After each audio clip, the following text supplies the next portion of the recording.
Okay, good morning. So, this is a quick run through of our anatomy physiology lecture. Start with the blood. Okay, so you have to know the function of the blood stated here. Basically, it's a mode of transportation. The gases, nutrients, waste products, transport of processed molecules, regulatory molecules. It regulates the pH and osmosis, maintains the body temp, protect against foreign substances, and clot formation. So the blood is divided into two parts. The liquid matrix is the plasma, which is 55% of the blood, and the rest is formed elements, which forms around less than half, that's 45%. Total volume 4 to 5 liters in the average adult female, and 5 to 6 liters in the average adult male. Okay, so here, this is the most important picture. You have to, after extracting and after centrifuge, okay, the blood will be divided into a plasma, a midline buffy coat, and the formed elements. So, after that, check nyo kung ano yung mga pinakamadami. Pinakamadami sa blood is the plasma, which comprises 55%. In the plasma, pinakamadami is water. 7% proteins and 2% solutes. Sa 7% proteins na yan, pinakamadami, majority, is the albumin. Next, followed by the globulins and fibrinogens. Sa other 2% solutes, doon na fall yung ions, nutrients, waste products, gases, and regulatory substances. Yung mga regulatory substance, yun yung mga enzyme na needed to function sa katawan. Now, for the 45% formed elements, majority of that is the RBC, which comprises 4.2 to 6.2 million cells, followed by the platelets, composed of 250 to 400,000, and the white blood cell, which composed of the 5 to 10,000 blood cells. In that white blood cell, pinakamadami is the neutrophils, which compose 60 to 70% of it, followed by lymphocytes, the monocytes, the eosinophil, and the pinakakonti ang basophil. So, memorize this by heart. So, components of plasma, as we have said, pinakamadami ang albumin. Why is it albumin important? So, dahil siya yung pinakamadami, osmotic pressure of the blood, mostly aside from sodium and chloride, albumin also makes an important contribution for the osmotic pressure. As we have said before, the osmotic pressure is important to hold the fluid within the blood vessel.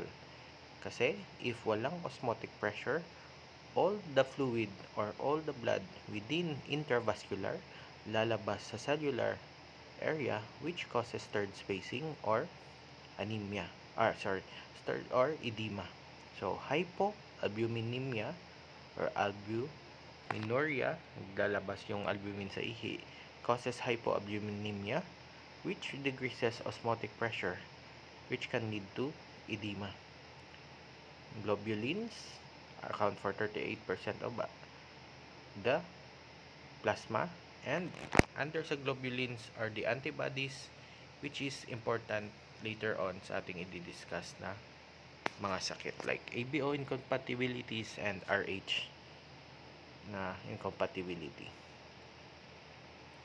So, fibrinogens, under yan sa mga clotting factors, under sa globulins. Important din yan because they are in charge of forming fibrin, which clots the blood. So, make sure to read this table for the composition of plasma.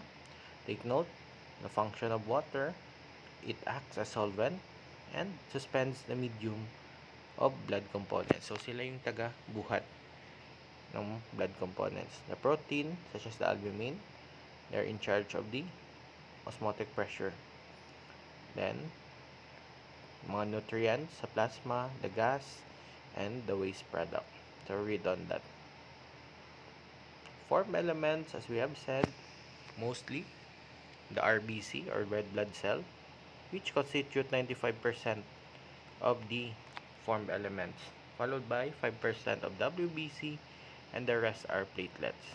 So in here, so this is the typical RBC.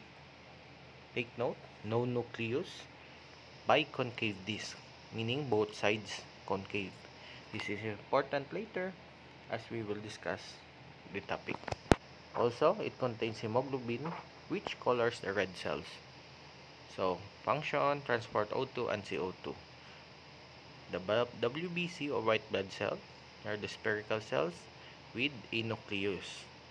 So, WBC can be granulocytes or agranulocytes. Granulocytes, yung pinakamadami is the neutrophil.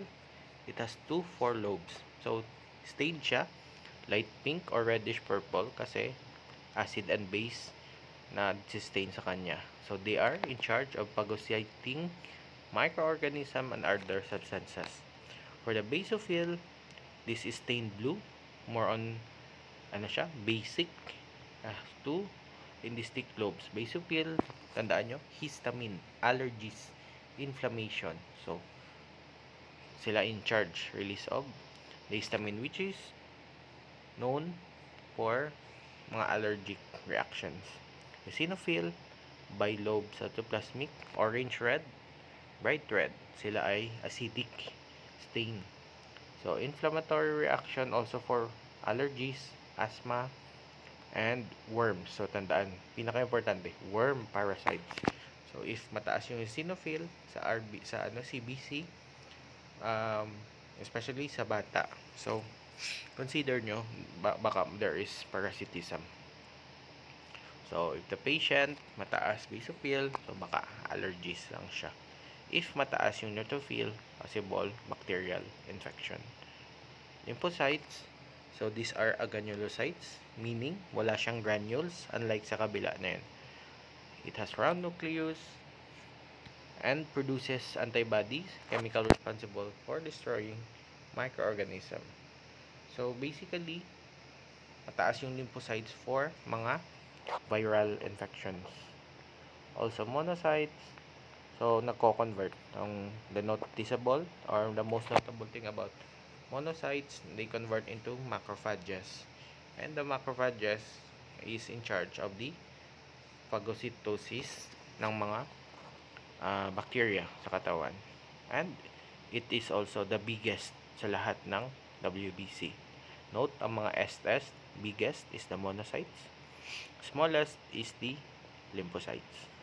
Platelet, so sila yung in charge to form platelet plugs released by the blood clotting. So, this is another term na maganda. Hematopoiesis or blood formation. Poiesis is production, blood production. So, for the hematopoiesis, continuous sa buong buhay natin for the babies. Initially, wala pang bone marrow sila. From the liver, thymus, spleen, lymph nodes. Then, when they grow up, mostly confined sa red bone marrow. Then, ang red bone marrow, as we have said before, makikita yan saan? Sa anong part ng bone?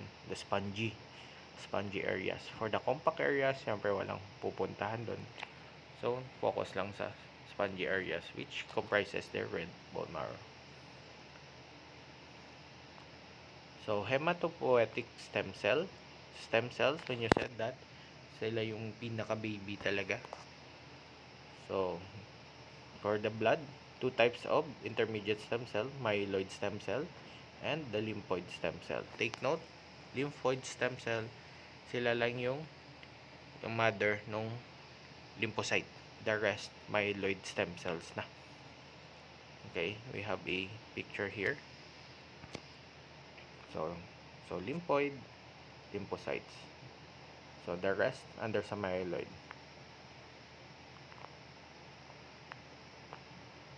So, from the myeloid, megakaryocytes, it breaks down into platelet. This one, itong tatlo, is the granulocytes. They have granules. Monocytes, wala. So, those 5 are the white blood cell. So, RBC, important to know na edges is thicker than the center. Important yung sa gitna na concave, biconcave siya. So that it can bend in the middle, especially when passing through capillaries.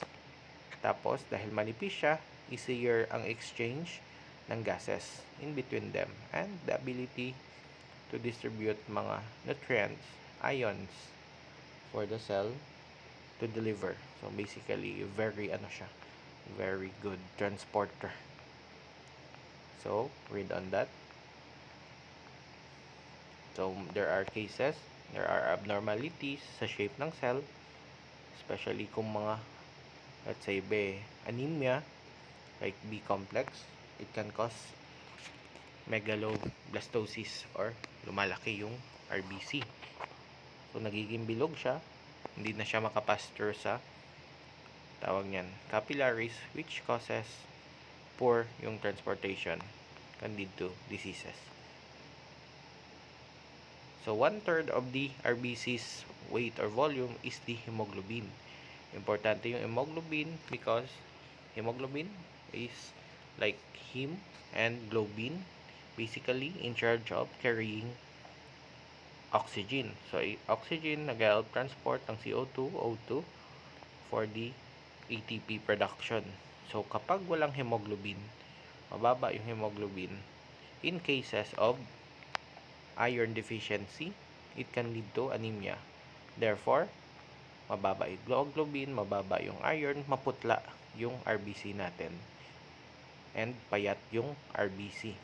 Kaya kung titingnan mo, aside sa mababa yung hemoglobin sa CBC, ang sub-studies nila, MCH, like yung hypochromicity and yung shape ng is abnormal. So, we can diagnose patient with iron deficiency anemia. Now, look at it. It has 4 globin chains and 4 hemes, which transport oxygen. So, there, sa gitna, makikita nyo, iron yung nagbabind.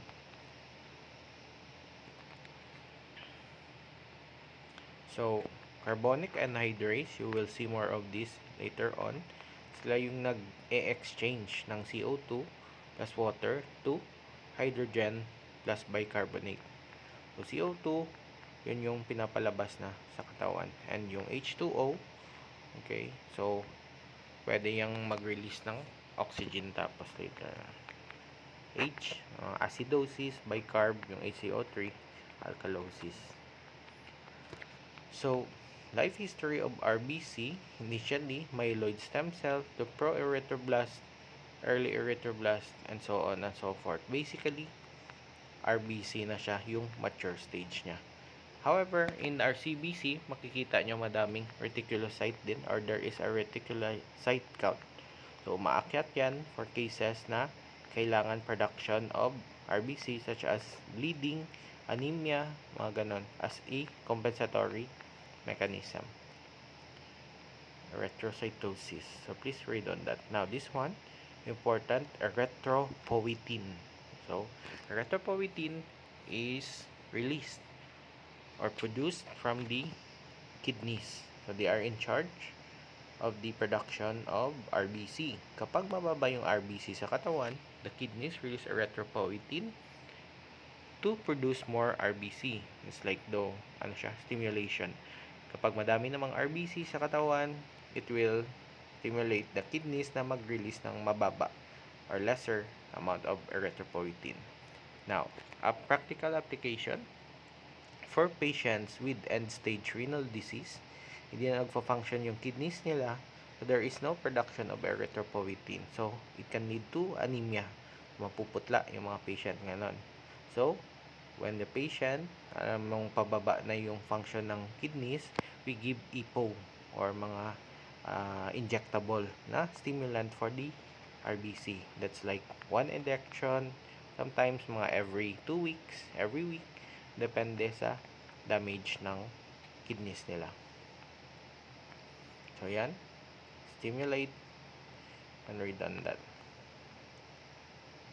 Now, when your RBC becomes old, okay, so as you have read kanina, yung sa lalaki, usually, mga 120 days, and sa babae, mga 110 days. So, that's the life cycle ng blood sa katawan natin. It goes to the liver and spleen. The spleen is the RBC graveyard, libingan ng red blood cells natin. When it goes there, nakikitang matanda na. So, ano nga yung pagkamatay, scheduled death ng cells, that's called apoptosis. Okay? So, it can lead to death of the cells. When the RBC dies, there is release of hemoglobin and release of bilirubin. So, hemoglobin broken down into globin and heme.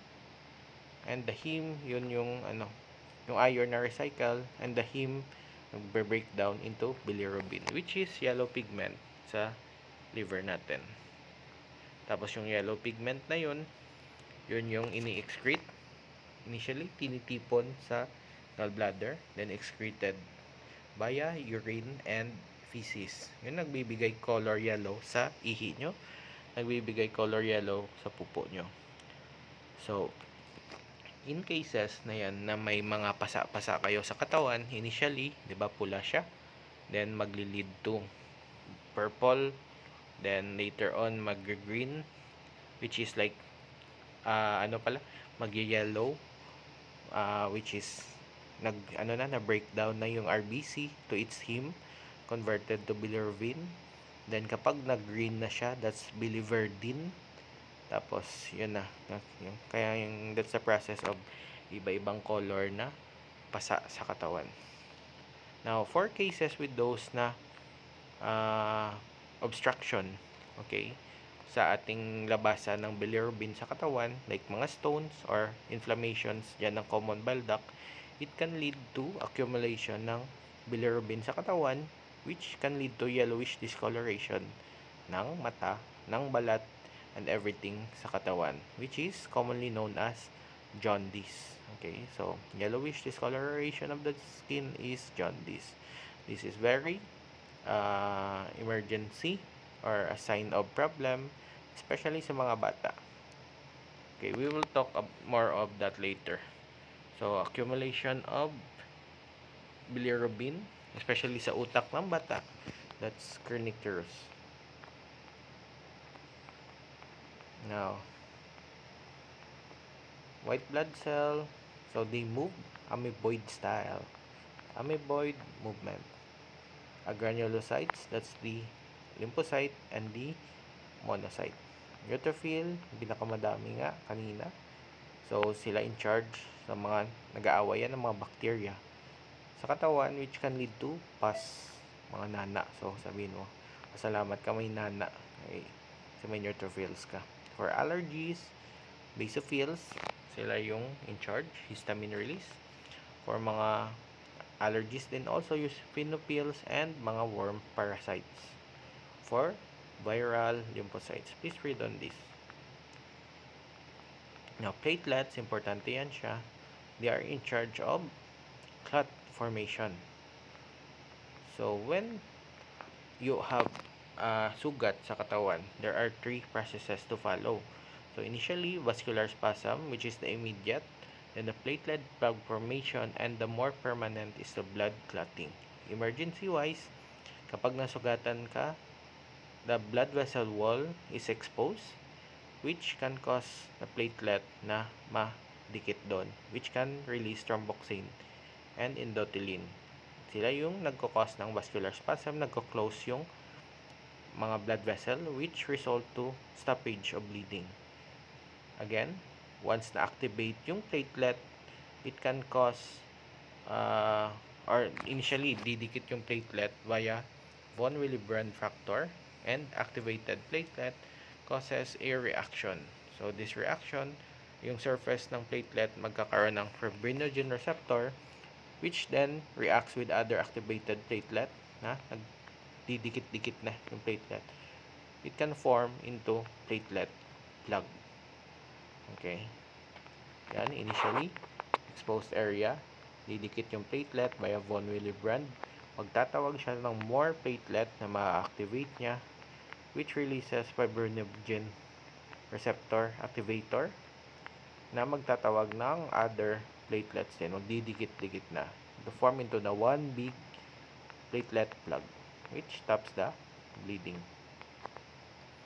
Now, for problems with clotting factor, mga ganon. So, may mga specific terms tayo for that. So here, blood clotting, injury of the vessel, activation of the inactive clotting factor, which causes calcium and platelet chemicals na magdidikit-dikit to the end point na, ito yung importante, nag-activate siya ng thrombin, which cuts the fibrinogen. Binubuksan niya, parang gunting tong thrombin into a fibrin. And the fibrin, magiging clot, magiging mesh na nagiging net, and naghuhuli ng ibang fibrinogen din, tapos nagiging blood clot na talaga.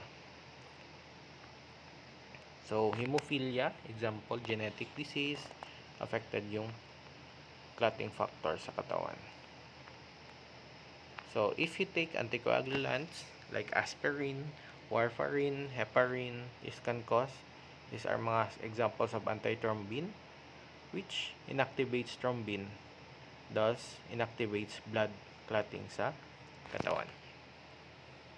So, in a case of a thrombus, which is dislodged, turns into embolus, kailangan tunawin siya, especially kung may na-clog siya na area, which is like kung sa heart, infarction, or kung sa brain, stroke, ischemic stroke. So, clot retraction, like lysis for pagtunaw ng fibrinogen plug, fibrinolysis, and read on that. So,